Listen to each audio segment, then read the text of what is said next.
First time here in Eternal Tattoo and talagang nakikita ko na ito lagi, dati. Pero si Idol Pindela kami dito at nandito ang isa pa naming idol. Idol Eddie po, ikaw naman po dyan. Grabe oh. Alam mo yung mga punk ng recto, woo! Nakakatuwa. And planning to have a collab and at the same time to document their existence way back 1986 up to this date. Imagine nyo na po ay kayo 1986 pero you look so young. Yun, nadayo tayo ni Onyx. Onyx! Si Dayo Onyx sa karating dito, saka si Artist Adventures. Ayun oh, ang ganda ng shop, nakakatuwa oh.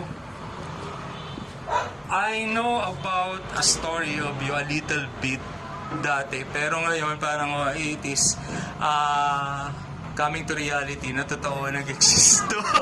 Nag-exist sila and they were they were the famous voice of Recto before. And, Dito na kami nabuhay. Dito na kami.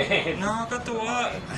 You know, grabe oh, I heard the music, but now I found the artist. Ayun, no? Ano rin siya dati, sumasali siya sa Dutdutan. Opo, Dutdutan. Sa Bulacan, may kilala akong isang artist ng Dutdutan, si Art Flores. Kilala niyo na po? Hindi mo siya. Pangalan na po. Si Idol Art Flores, ayun, no? It is so nice meeting you po. Grabe, they are real. Ayun, nawakan nga natin. Totoo to.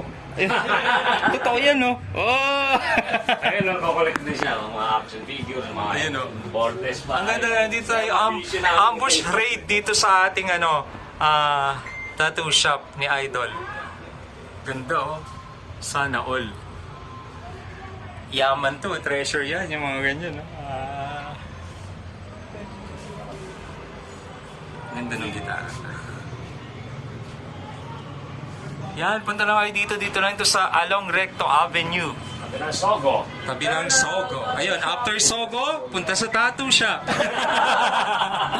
Ayun, no? Pagkatapos maglinis.